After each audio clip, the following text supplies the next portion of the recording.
Last week, as a classic nor'easter blew its way through, we found ourselves facing the surprise of an unexpected snow day.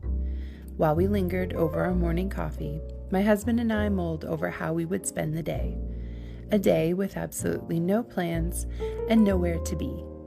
While I flipped pancakes, my eye fell on the paint swatch that has been on my wall for a whole year. In a pre-Christmas marathon, we had spent days painting most of the primary rooms in our home to have them ready for hosting our first Christmas in our new house. By the time we made it to the kitchen, we had simply run out of steam. I had every intention of finishing, but we held off as we discussed possible renovations we would do in the spring. The spring, however, came and went, as did the summer, and no renovations began. It's at this point that I think a little bit of a backstory, the story of how we made it to this place, might be beneficial. I will begin in 2019, the year we decided to pack up our life in Ontario and move our family to the east coast of Canada, to a place where we knew no one, in hopes of carving out a life for ourselves that was slower, with more room to raise our 4 sons.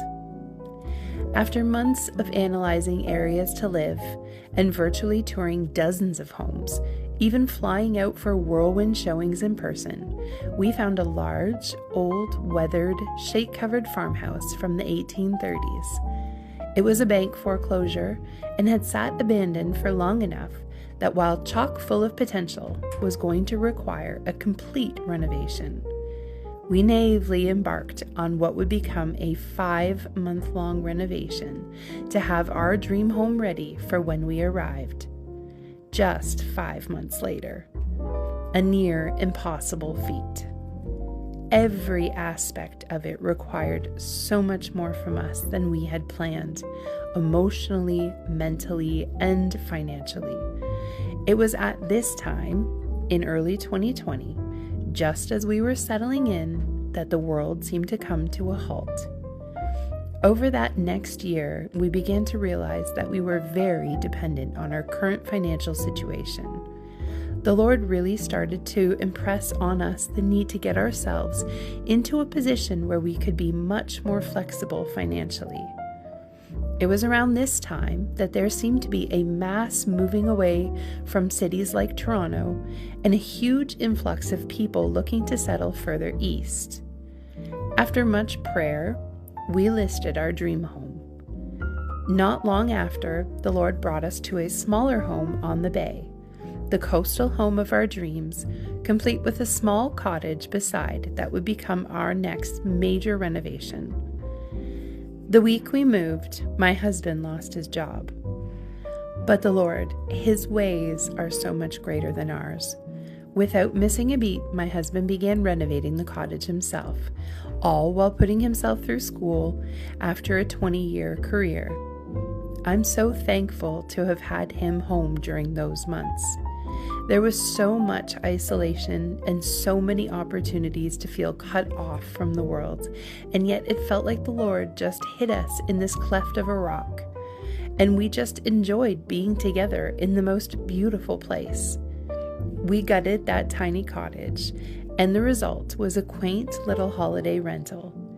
It was also during this time, through another crazy set of circumstances, that the Lord brought us to our church. It was all we had prayed for and everything we were looking for in a church and in a community to raise our boys in. The only problem was it was 45 minutes away. After a year of driving back and forth a number of times a week, the Lord impressed on us again that we needed to move closer. Though we had the property we never dreamed we would have, and such an amazing opportunity with the cottage, especially when it came to the additional income, we just knew this was what was best for our boys and for our family. So once again, we listed our home and the cottage and began looking for something closer. For over a year, we waited for the Lord to lead us. In the summer of 2024, we found ourselves with an accepted offer on what, in my mind, was the perfect next project for us. Also built in 1830, it too was a large 6-bedroom farmhouse sitting on 35 acres, a view of the South Mountain from the front porch, and a river running behind. There was a small orchard and a huge antique barn with all of the outbuildings, even a tiny playhouse out back. It was white with green trim, and in my mind, it was the Green Gables to my childhood dreams. The moment I walked through, I saw the house perfectly clear in my mind, as it would be when we finished it.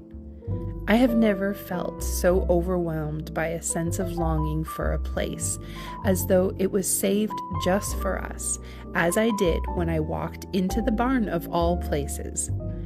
After months of waiting for the Lord to lead, we thought this was the place we would finally settle. The Lord, however, had other plans for us. We found ourselves having to face a very difficult decision. We were adamant that we needed to sell our properties before purchasing something else. We just felt that while we could have made the financing work, it wasn't what we were supposed to do. There was another home in the same area but in town that was also on my husband's list of possibilities. It was a sensible home, sturdy, well-maintained, even one with character. My husband requested we go and see it, really just to remove it as a possibility, something I was very reluctant to do. In my mind, we already had found our home. We were just waiting for the Lord to work it out. But as soon as we left, I knew the pull of being debt-free in a home that didn't require months of gutting and rebuilding and whatever other surprises lay hidden out of sight was very strong. That morning, as I sat on our porch reading my Bible, the Lord settled my heart. I knew we could sign off and close on the house I wanted, or I could leave it with the Lord and see what He did with it. I would like to say that once it was settled, my heart just simply fell in line. But our hearts are fickle, and our feelings often lead us astray. For a while, I threw myself into planning the big projects that would make this house more into what I wanted. But when the Lord closed that door, I thought maybe if they were just a few minor renovations, that it would still be fine. But no, ever so slowly, He kept wearing me down. If this was it, and I wasn't able to change anything, would I be content with it? Would this be sufficient for me? Here we are, a year later. None of the renovations we had planned have been done. No new kitchen, no mudroom renovation, no overhaul of the backyard. Just a little paint, and one very expensive new well. But as I've always said, a little paint goes a long way.